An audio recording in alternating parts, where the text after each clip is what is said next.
Terima kasih Anda masih bergabung bersama kami pemirsa dan kita akan simak agenda ekonomi dari Amerika Serikat. Data-data yang menarik untuk kita cermati adalah ada rapat IMF, kemudian juga ada pidato anggota FOMC, Markin, dan dari Uni Eropa ada pidato Gubernur ECB, Lagarde, dari Kanada pernyataan suku bunga BOC, dan juga dari Taiwan ada data soal produksi industri, kemudian dari Korea Selatan ada data soal kepercayaan konsumen, dan dari Singapura ada indeks harga konsumen. Kemudian agenda emiten bisa dapat Anda saksikan di layar televisi. Ya, Bursa Efek Indonesia akan menggelar rapat umum pemegang saham KDSI, RUPS, TPIA, RUPS, kemudian juga BIR, rapat umum pemegang saham, JPFA, DPS dividen tunai interim, dan juga MFIN X saham bonus. Dan kita akan lihat bursa-bursa utama Asia di pagi hari ini. Pembukaannya datanya dapat Anda saksikan di layar televisi pemirsa. Untuk bursa-bursa utama Asia kompak dibuka menguat dengan Nikkei menguat 0,06% di level 38.434. Kemudian STI Singapura dibuka menguat 0,26% di level 3.596. Dan Kospi Korea dibuka menguat 0,15% di level 2.574 dan Hang Seng Hong Kong dibuka menguat 0,1% di level 20.498.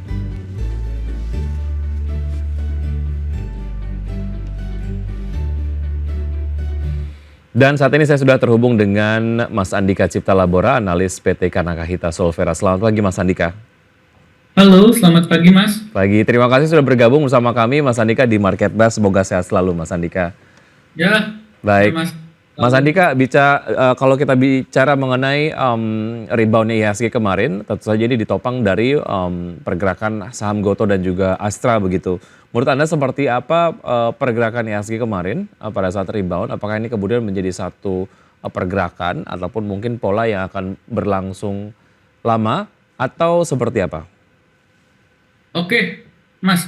Memang kalau kita perhatikan kemarin IHSG bisa menguat ya. Mas Andika, Dan mohon maaf untuk akses kameranya boleh dibuka Mas?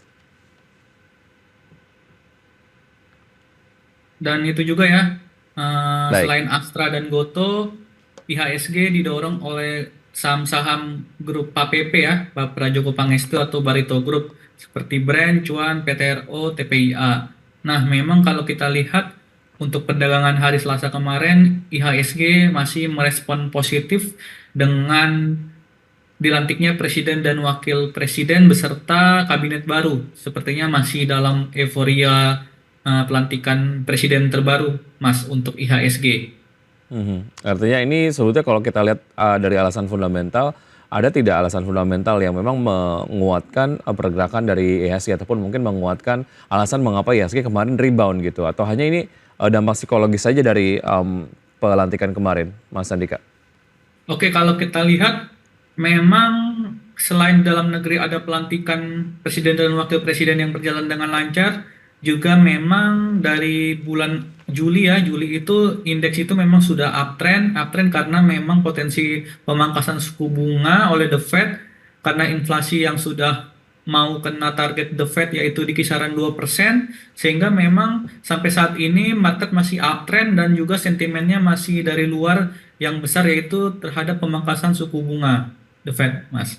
Oke, salah satunya ditopang oleh itu begitu ya, sentimen pemangkasan suku bunga oleh The Fed. Oke, kalau kita bergerak sedikit ke China, Mas Andika, beberapa waktu yang lalu market global cukup menyambut positif dengan wacana digelontorkannya stimulus yang signifikan begitu ya untuk ekonomi China. Tapi kemudian itu tidak bertahan lama mengingat investor global juga melihat ini adalah sebagai satu hal yang belum pasti begitu. Tapi kemudian saat stimulusnya sudah pasti, bentuknya seperti apa dan sebagainya, mungkin market global akan lebih bergairah lagi.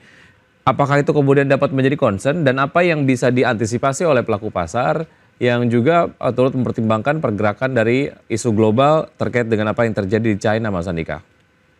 Oke, nampaknya kalau stimulus global dari Cina ini berjalan, nanti ada potensi outflow ya di bank-bank big caps karena memang nantinya dengan stimulus ini investor akan lari ke Cina seperti itu ya. Namun dapat diperhatikan apabila stimulus ekonomi di Cina ini berjalan, maka akan membuat sektor real Cina lebih bergerak secara ekonomi, dan ini juga membuat sinyal positif ya, sentimen positif untuk emiten-emiten komoditas batubara, nikel, karena memang konsumsi batubara atau komoditas dunia lainnya itu besar di China, Mas. Baik, Begitu. artinya untuk saham-saham berbasis perbankan, big cap ini mungkin perlu kemudian hati-hati begitu ya? Betul, Mas, kalau stimulus Cina berjalan. Baik, tapi kemudian kalau kita lihat dari ekonomi China sendiri yang membaik akibat stimulus, saham-saham berbasis komoditas ini biasanya menjadi sektor yang mendapatkan berkah begitu ya. Mungkin bisa dilirik si sektor komoditas ini kalau kemudian stimulus dari China mulai berjalan begitu. Oke, kita spesifik bicara mengenai kedua saham yang juga mengatrol pergerakan IHSG di rebound kemarin, Gotoh dan juga Astra. Analisis Anda terkait dengan dua saham ini seperti apa, Mas Andika? Oke, kalau saya lihat memang Astra ini mengalami kenaikan yang sangat signifikan ya dalam 2 hari perdagangan kemarin, hari Senin dan Selasa itu nampaknya memang akan ada aksi profit taking, Mas, untuk perdagangan hari ini, dikarenakan memang Hmm, secara teknikal juga Astra sudah naik sekitar 7% ya dalam 2 hari terakhir ini. Ini cukup signifikan untuk saham big cap seperti Astra ya, 2 hari 7%. Nah, nampaknya akan ada potensi koreksi jangka pendek untuk Astra sendiri, dan saya lihat Astra akan koreksi ke sekitar 5150 hingga 5100. oke, Dan nantinya memang ini Astra lagi di wave 4 ini, Mas. ya. Kalau koreksi yang 4 dari 5, dan nantinya akan potensi ke 5525 lagi, Mas, Oke, untuk harga Astra. wajarnya untuk Astra Internasional itu di berapa sih, Mas, menurut analisis dari Anda? Kalau untuk saya sendiri memang Astra ini idealnya ada di kisaran 55 hingga 57 ya, Mas. Artinya 5.000. sekarang levelnya terakhir ada di 5275, masih bisa kemudian masuk ke level harga wajarnya begitu ya? Atau mungkin bisa disimpulkan untuk Astra Internasional harganya masih murah sekarang gitu ya? Ya, betul, Mas. Apalagi ini udah ada kenaikan volume ya dalam 2 hari perdagangan terakhir. Oke, mengenai possibility akan kemudian terjadi koreksi pasca menguat kemarin 6,35% dalam 1 minggu maksud saya secara kumulatif begitu. Berarti dihindari terlebih dahulu ya untuk Astra Internasional ya. Anda melihat ada possibility untuk terjadi pelemahan untuk Astra. Betul, Mas, karena akan adanya potensi profit taking dalam jangka pendek. Seperti tadi yang saya sampaikan ya, kalau para investor atau para pelaku pasar ingin masuk Astra, Hmm. bisa di level 5150 hingga 5100. 5150 kalau mau masuk ke Astra Internasional ya. Jadi Astra. tunggu Lebih baik terkoreksi ke tunggu dulu, level Mas. tersebut. Baik, Ya. oke dari Astra kita ke Goto Mas Andika. Seperti apa analisisnya? Goto sendiri ini kalau saya lihat memang dia ini nampaknya masih akan menguat terbatas ke 74, Mas. Ini Hmm. ada resistance 74 sampai 76. Nah, Hmm. ini akan potensi sepertinya akan menguat untuk jangka pendek, Mas. Oke, bisa dimanfaatkan untuk trading jangka pendek ya untuk Goto ya? Betul. Kalau yang memang belum punya barang sama sekali, itu bisa nanti dulu ya, wait and see gitu. Karena Hmm. memang resikonya sudah lebih besar untuk Goto karena sudah mau mendekati resist 74 dan 76. Oke. Harga wajarnya untuk Goto di level berapa Mas? Untuk harga wajarnya sendiri sih, kalau saya lihat ya secara teknikal memang sekarang sudah di harga wajar ya, Mas, dan sudah Hmm.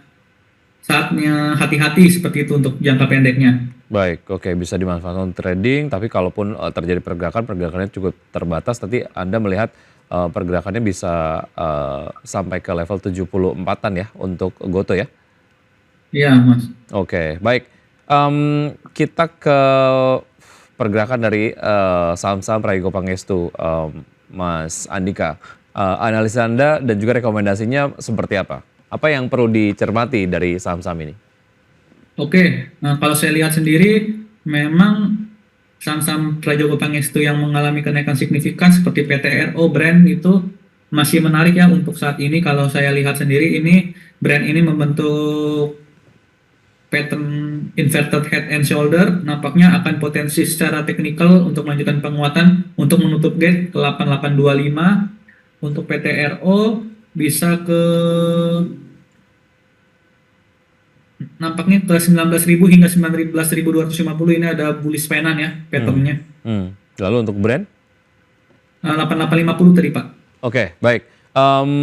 Jika kemudian kita mau masuk ke brand dan juga PTRO begitu ya, term investasinya ini untuk menengah panjang atau pendek saja, Mas Andika? Kalau menurut saya sih untuk jangka lebih pendek saja ya Pak. Karena kalau untuk yang lebih panjang, better kita ke BRI, Mandiri, Hmm. BCA, Telkom yang memang ada story tiap tahunnya membagikan dividen. Oke, baik. Itu yang jangka panjang sebaiknya melihat ke situ begitu ya. Dari historikalnya yang ada kebiasaan kemudian membagikan dividen begitu. Kalau pendek mungkin bisa dicermati ya untuk PTRO dan juga brand ya. Baik, Iya, baik. ini Mas Pak. Andika, kita akan bahas saham-saham pilihan dari Anda, namun kita akan bahas usaha jeda berikut ini. Dan pemirsa tetap bersama kami akan segera kembali.